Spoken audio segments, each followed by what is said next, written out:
Hi friends, आज मैं आपके सामने एक अंग्रेजी के एक महत्वपूर्ण चैप्टर पार्ट्स ऑफ स्पीच को लेकर आया हूं। अंग्रेजी का ये parts of speech English grammar का सबसे महत्वपूर्ण चैप्टर है। बिना इसके हम इंग्लिश ग्रामर की कल्पना भी नहीं कर सकते।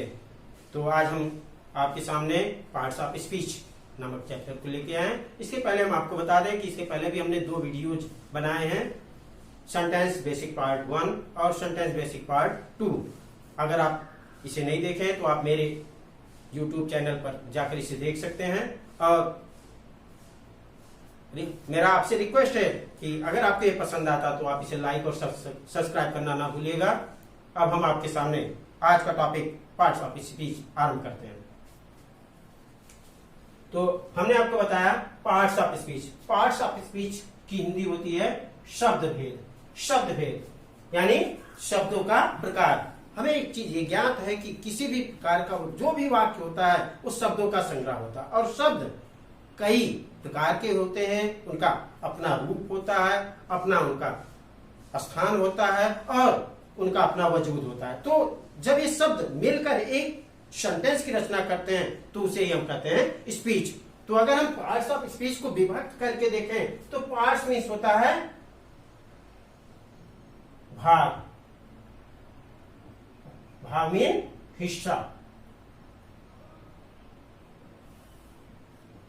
ऑफ मीन्स आप जानते हो का। स्पीच यानी कथन, और कथन मीन्स सेंटेंस, और सेंटेंस मीन्स वाक्य। और हमें ये पता है कि वाक्य कई शब्दों से मिलकर बना होता है। और पिछले वीडियोज में मैंने आपको सेंटेंस की परिभाषा भी दी है, जिसमें हमने आपको बताया है शब्दों का सार्थक समूह वाक्य कहलाता, या a group of words which gives a complete sense is called a sentence। ये हमने आपको पिछले वीडियोज में बताया है। तो अब हम जब सेंटेंस की बात करते हैं तो हमने बताया आपको कि ये वर्ड्स का समूह होता है।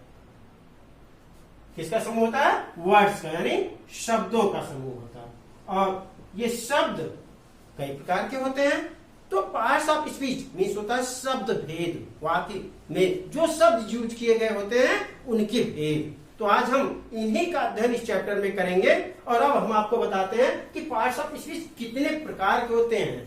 आज हम अब आगे हम इसी को आपको बताने जा रहे हैं कि पार्ट्स ऑफ स्पीच कितने प्रकार के होते हैं। पार्ट्स ऑफ स्पीच वास्तव में जब हम अध्ययन करते हैं तो हमें पता चलता है कि पार्ट्स ऑफ स्पीच मुख्यतः 8 प्रकार के होते हैं। यानी जो ये पार्ट्स ऑफ स्पीच हैं ये मुख्यतः कितने प्रकार के होते हैं? 8 प्रकार के होते हैं। और वो 8 प्रकार कौन कौन से हैं उनको हम क्रम से लिखते हैं। सबसे पहले नंबर 1 पे आता है नाउन। नाउन की हिंदी होती है संज्ञा। नंबर 2 पे है प्रोनाउन, मीन्स सर्वनाम। नंबर 3 पे आता है एडजेक्टिव, यानी विशेषण।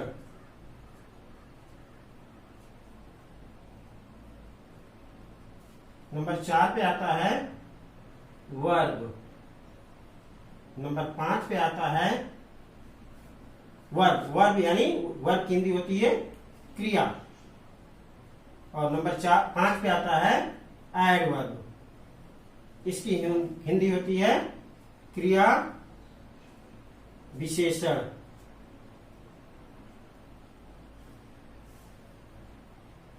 और नंबर 6 पे आता है प्रीपोजिशन।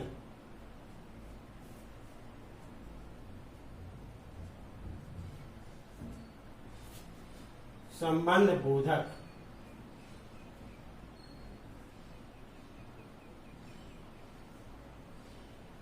नंबर 7 पे आता है कंजंक्शन।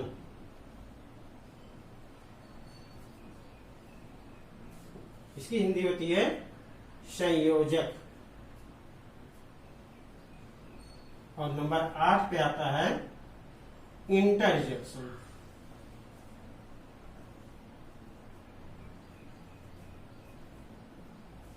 यानी विस्मय बोधक।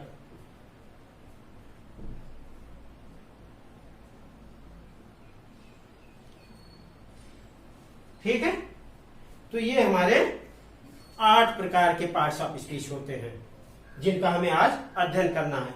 तो नंबर 1 पे हमने आपको बताया संज्ञा, संज्ञा यानी नाउन, ठीक है। उसके बाद नंबर 2 पे है प्रोनाउन यानी सर्वनाम, नंबर 3 पे है एडजेक्टिव यानी विशेषण, नंबर 4 पे है वर्ब यानी क्रिया, नंबर 5 पे है एडवर्ब यानी क्रिया विशेषण, नंबर 6 पे है प्रीपोजिशन यानी संबंधबोधक, नंबर 7 पे है कंजंक्शन यानी संयोजक, और नंबर 8 पे है इंटरजेक्शन, ठीक है।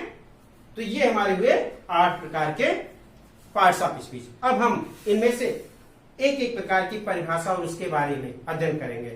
तो चलिए हम सबसे पहले नंबर 1 पार्ट का अध्ययन करना स्टार्ट करते हैं। नाउन, सबसे नंबर 1 पार्ट पे आता है आपका नाउन यानी संज्ञा। संज्ञा को हम शाब्दिक भाषा में, आम बोलचाल की भाषा में हम संज्ञा को नाम कह सकते हैं, ठीक है। क्या कह सकते हैं? नाम, ठीक है। यानी हम किसी भी वस्तु, व्यक्ति या स्थान का जो नाम लेते हैं वो क्या कहलाता है? संज्ञा कहलाता है, ठीक है। तो अगर हम परिभाषा भी इसकी बनाए तो कह सकते हैं किसी व्यक्ति, वस्तु या स्थान के नाम को हम क्या कहते हैं? संज्ञा कहते हैं। चलिए लिख के हम आपको दिखाते हैं।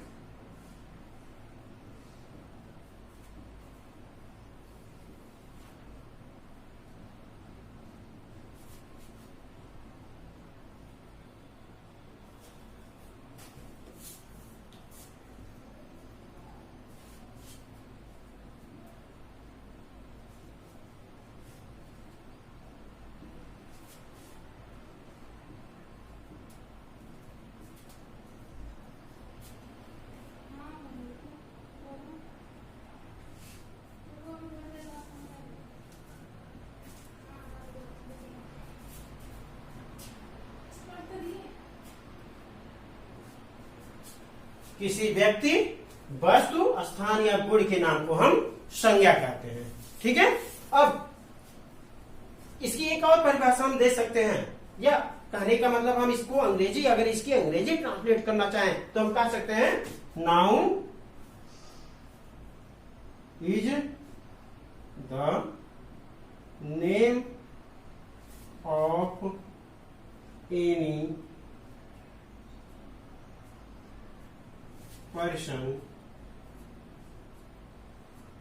place or things, ठीक। Noun is the name of any person, place और थिंग्स। अब जैसे कहने का मतलब है, हमने कहा कि नाम, संज्ञा मीन नाम, तो हम अगर यहां कह दें अशोक, तो क्या हुआ? किसी व्यक्ति का नाम हुआ कानपुर, क्या हुआ? किसी स्थान का नाम हुआ कुर्सी, ये क्या हुआ? वस्तु का नाम हुआ बहादुरी, ये क्या हुआ? किसी गुण का नाम हुआ। तो इस तरह से हम संज्ञा को जानते हैं। संज्ञा की एक और छोटी सी परिभाषा हम आपको देना चाहेंगे, जो एक आम बोल चाल की भाषा में होता है। संज्ञा यानी नाउन की अगर छोटी सी परिभाषा बनाए तो हम कह सकते हैं noun is a naming word. कोई छोटी सी परिभाषा, noun is a naming word, ठीक है।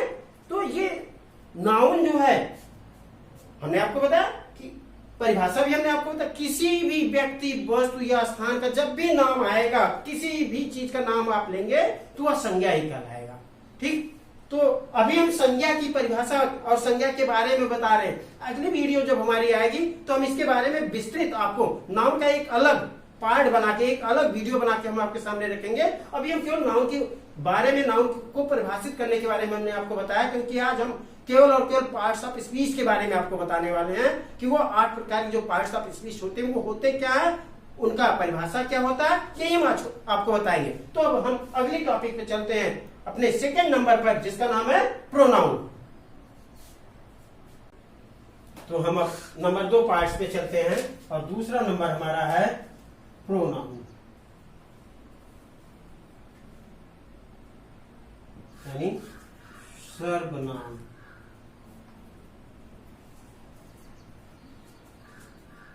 ठीक है, प्रोनाउन यानी सर्वनाम।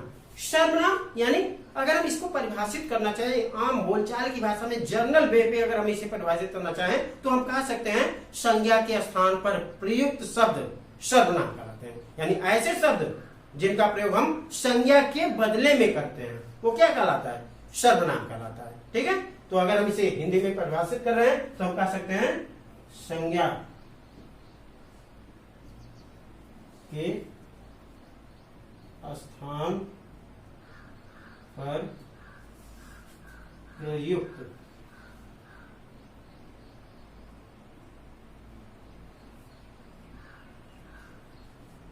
शब्द सर्वनाम कहलाते हैं। संज्ञा के स्थान पर प्रयुक्त शब्द सर्वनाम कहलाते हैं, यानी संज्ञा के बदले में बोला गया शब्द क्या कहलाता है? सर्वनाम कहलाता है। अभी हमने आपको संज्ञा की परिभाषा दी थी तो हमने आपको वहां बताया था कि जैसे किसी व्यक्ति का नाम हमने ले लिया अशोक, अब अशोक हमने नाम लिया तो वहां वो संज्ञा हमने लिया। अब अशोक के बदले में हम वहां अशोक के स्थान पे वह भी कह सकते हैं, वह, मैं, तुम, हम, वह, ये सब क्या है? किसी संज्ञा के बदले में ही बोले गए हैं ना, और जो ये संज्ञा के बदले में बोले गए हैं ये क्या कहलाएंगे? सर्वनाम कहलाएंगे। ठीक है, अब अगर इसकी हम अंग्रेजी परिभाषा देंगे तो हम क्या कहेंगे? Pronoun is a word which is used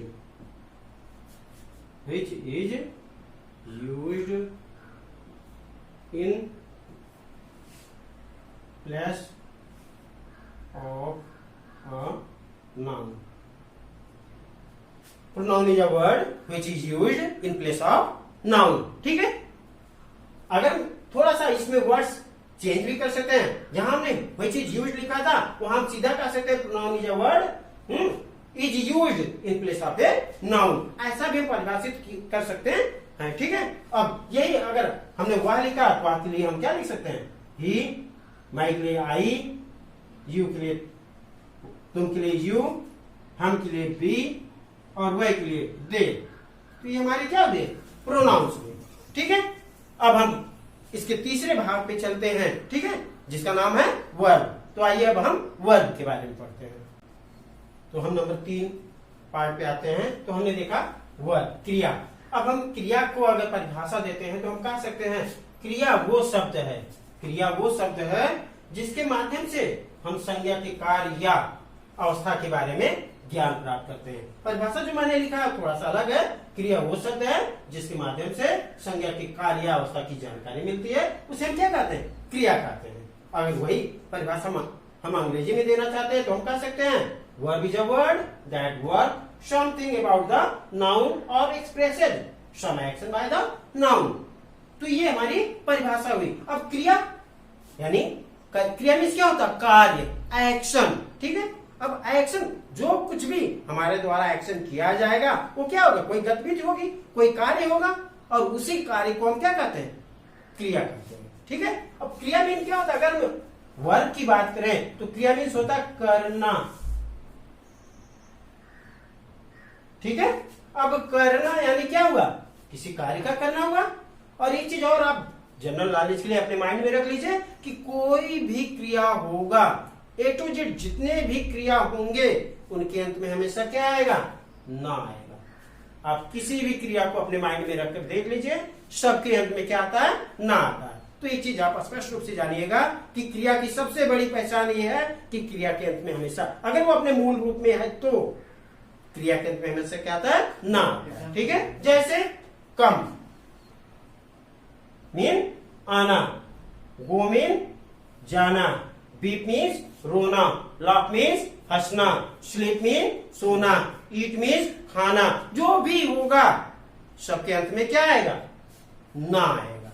तो ये क्रिया जो है, अगर हम क्रिया को एक छोटे परिभाषा के रूप में देखना चाहें, एक शाब्दिक अपने परिभाषा के रूप में देखना चाहें, तो हम एक छोटा सा परिभाषा बना सकते हैं और कह सकते हैं verb is an action word. ठीक है, verb is an action word.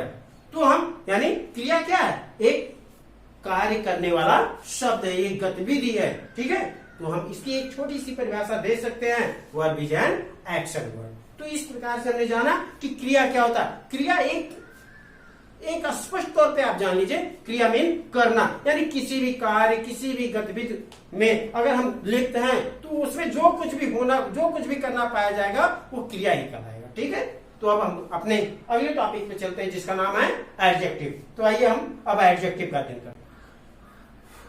तो अब हम चौथे नंबर पे आते हैं जिसका नाम है एडजेक्टिव।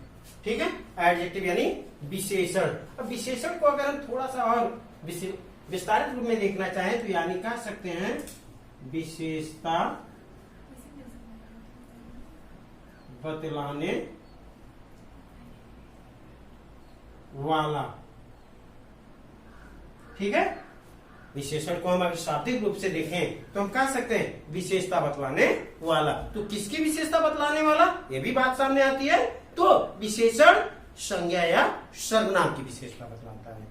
तो इसीलिए हमने परिभाषा आपको लिखा सामने आपके, जो शब्द संज्ञा या सर्वनाम की विशेषता बतलाए विशेषण कहलाता है। वह शब्द जो संज्ञा या सर्वनाम की विशेषता बतलाए क्या कहलाता है, विशेषण कहलाता है। ठीक है, अब उसी की अगर हम अंग्रेजी परिभाषा देखते हैं तो हम कहते हैं adjective is a word that describe the characteristic of a noun और प्रोनाउन। ठीक है, अब विशेषण है क्या, ये होता क्या है, इसे हम पता कैसे करते हैं, ये भी तो जानना अनिवार्य है। तो विशेषण यानी अब अगर हम यहां कहें, एक वाक्य देते हैं कि वह सुंदर है, तो ये सुंदर शब्द कैसी है, सुंदर है। तो एक चीज हमेशा केयर करिएगा कि जो शब्द नाउन या प्रोनाउन की विशेषता बतलाते हैं वही शब्द एडजेक्टिव कहलाते हैं। और वाक्य में जब हम अगर इन्हें हमें ज्ञात करना हो कि हमें ये नहीं पता कि दिए गए वर्ड्स की मीनिंग क्या है, उसका अर्थ क्या होता है, फिर भी अगर हमें एडजेक्टिव को पता करना है तो हमें इस बात का ध्यान रखना होगा कि उस वाक्य के जो भी संज्ञा या सर्वनाम दिए होंगे उसे हम क्या करेंगे, उसमें हम कैसा से प्रश्न करेंगे। और जब कैसा से प्रश्न करेंगे तो हमें उत्तर मिल जाएगा। जैसे आपके सामने मैंने वाक्य लिखा है वह सुंदर है, तो वह कैसी है, तो उत्तर मिला सुंदर है। ठीक है, तो एक चीज हमेशा ध्यान रखिएगा, एडजेक्टिव मीन ही होता है विशेषता बतलाने वाला विशेषण। और विशेषण जो भी ये है ये हमेशा क्रिया का विशेषता बतलाएगा नहीं, केवल और केवल संज्ञा या सर्वनाम की ही विशेषता बतलाएगा, इसलिए हम इसे विशेषण कहते हैं। ठीक है, अब हम अगले टॉपिक पे अपने चलते हैं 5वें नंबर पे जिसका नाम है क्या, एडवर्ब। तो हम आगे चलते हैं और देखते हैं एडवर्ब। तो अगले नंबर पे हमने बताया था आपको एडवर्ब। एडवर्ब अगर हम इसे थोड़ा सा विभक्त करके देखें तो हम कह सकते हैं एड प्लस वर्ब, यानी जो क्रिया के अर्थ में कुछ जोड़ दे उसे क्या कहते हैं, एडवर्ब कहते हैं। ठीक है, अब अगर एडवर्ब की परिभाषा की हम बात करें तो वह शब्द जो किसी क्रिया विशेषण या किसी दूसरे क्रिया विशेषण की विशेषता बतलाए वो क्या कहलाता है, एडवर्ब कहलाता है। ठीक है, फिर से आप सुन लीजिए, ऐसा शब्द जो किसी क्रिया विशेषण या किसी दूसरे क्रिया विशेषण की विशेषता बतलाए क्या कहलाता है, विशेषण कहलाता है, एडवर्ब कहलाता है। हमने आपको बोर्ड पे परिभाषा लिखा हुआ है, जो शब्द किसी क्रिया किसी विशेषण या किसी दूसरे क्रिया विशेषण की विशेषता बताते हैं उसे क्रिया विशेषण कहते हैं। ठीक है, अब जैसे अगर हम परिभाषा देना चाहें तो हम कह सकते हैं तेज, धीमा, ये सब क्या है? विशेषण यानी क्रिया विशेषण। अगर हम सेंटेंस में देखना चाहें तो कह सकते हैं ही रैन फास्ट, वह तेज दौड़ा। कैसा दौड़ा? तेज दौड़ा। उसकी जो क्रिया है उसकी गति कैसी है? तेज है। उसकी विशेषता क्या है? वो बहुत तेज दौड़ा। ठीक है। और उसी को अगर हम अंग्रेजी परिभाषा के रूप में कहें तो adverb is a word that show the quality of verb, adjective और अनदर एडवर्ब। ठीक है। इसके अलावा भी कई परिभाषाएं होती हैं, उनको हम जब आपको एडवर्ब को विस्तृत रूप से समझाएंगे, जब एडवर्ब वाला पार्ट हम आपको आपके सामने वीडियो में लेके आएंगे, तब हम आपको इसके बारे में और विस्तृत जानकारी देंगे। ठीक है। तो अभी इस पार्ट में हम आपको केवल इससे परिचय करा रहे हैं, और अब अगले पार्ट में हम इसके चलते हैं जिसका नाम है प्रीपोजिशन। ठीक है। प्रीपोजिशन यानी संबंध बोधक। आइए हम अब उसका अध्ययन करते हैं। तो अगले पौधान पे जब हम आते हैं तो बात करते हैं प्रीपोजिशन की। प्रीपोजिशन में होता है संबंध बोधक। अगर प्रीपोजिशन को डिवाइड करके इसके बारे में समझना चाहें तो थोड़ा सा हमें मदद मिलेगी। प्रीपोजिशन यानी प्री प्लस पोजिशन।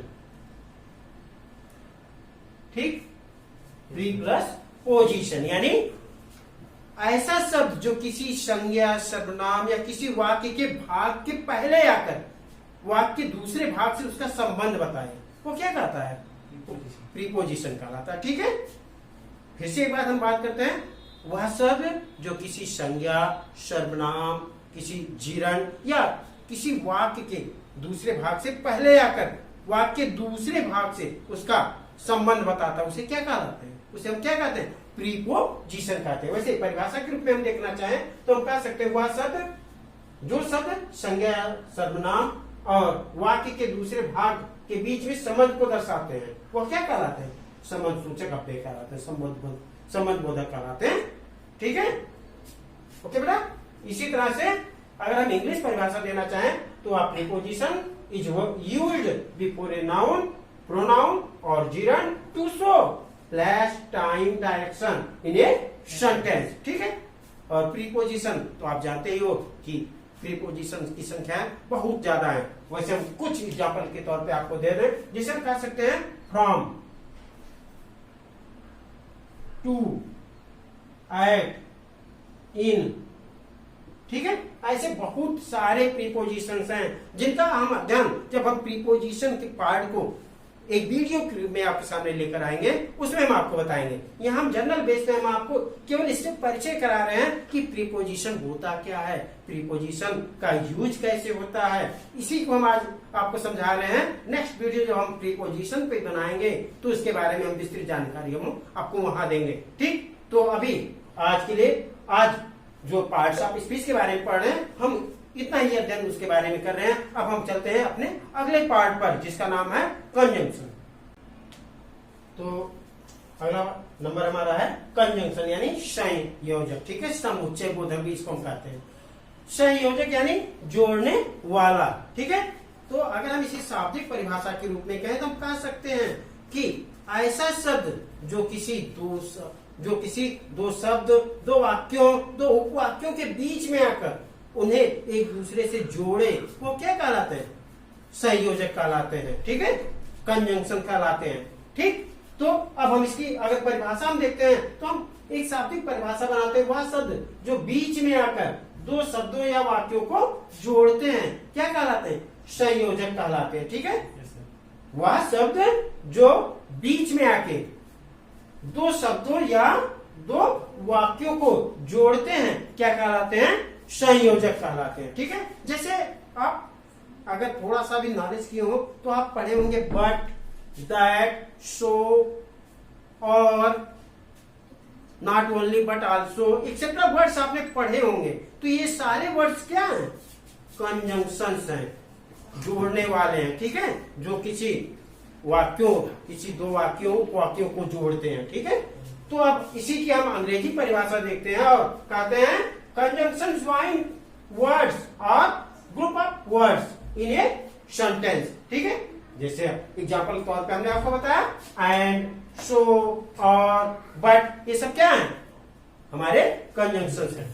ठीक है, तो ये कंजंक्शन हमने समझा। यानी अगर हम स्पष्ट तौर पे जानना चाहें तो हम कह सकते हैं जो शब्द किसी दो वाक्यों या किसी दो उपवाक्यों को जोड़े वो क्या कहलाते हैं? कंजंक्शन कहलाते हैं। डायरेक्ट डायरेक्ट आपने पढ़ा होगा। डायरेक्ट डायरेक्ट में हमने देखा है कि हम क्या करते हैं, जब डायरेक्ट से इनडायरेक्ट बनाते हैं तो कंजंक्शन डायरेक्ट का प्रयोग करते हैं और उसे हम नाम देते हैं कनेक्टिंग। कनेक्टिंग क्या यानी जोड़ने वाला। ठीक है, तो वही डायरेक्ट क्या हमारा है? कंजंक्शन है। अंडरस्टैंड? चलिए हम अगले टॉपिक पे चलते हैं और देखते हैं इसके बाद इंटरजेक्शन। तो एट द लास्ट हम देखते हैं इंटरजेक्शन यानी विस्मयादि बोधक। अब विस्मय, विस्मय मीन्स क्या होता है? आश्चर्य। तो आश्चर्य यानी क्या? ऐसा शब्द जो आपके हृदय की गति को बढ़ा दे, वो क्या कहलाता है? विस्मयादि बोधक यानी इंटरजेक्शन कहलाता है। यानी अब हृदय की गति कौन बढ़ाएगा? जो एकाएक कोई चीज सामने आए, कोई बात एकाएक आए, यानी सडन फीलिंग, सडन इमोशन, ये क्या कहलाएंगे? इंटरजेक्शन कहलाएंगे। ठीक है, तो उन्हीं भावनाओं को हमने शब्दों में रखा और हमने एक शब्द दिया, वह शब्द जो हृदय की तीव्र भावनाओं को व्यक्त करे, क्या कहलाते हैं? विस्मयादि बोधक अव्यय कहलाते हैं। विस्मयादि बोधक शब्द कहलाते हैं। ठीक है, अब इसी के अंग्रेजी परिभाषा हम देखें तो interjections are used to express sudden feelings और इमोशंस। ठीक है, बात वही है। यानी विस्मयादि बोधक वह शब्द हैं जो क्या करते हैं? एकाएक अचानक होने वाले एहसास या भावनाओं को क्या करते हैं? व्यक्त करते हैं। उन्हीं को हम कहते हैं इंटरजेक्शन। अब जैसे वर्ड्स हैं, आपको हम बताएं कि हम कहें ब्रेवो, ठीक है, शाबाश,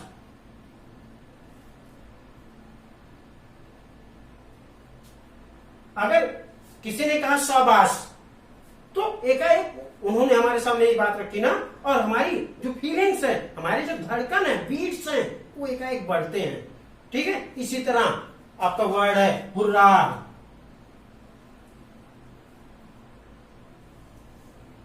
ठीक, ऐसे तमाम वर्ड है, ओ कुड, हाउ, व्हाट, तमाम ऐसे वर्ड्स हैं जिनका प्रयोग हम इंटरजेक्शंस के रूप में करते हैं। अंडरस्टैंड?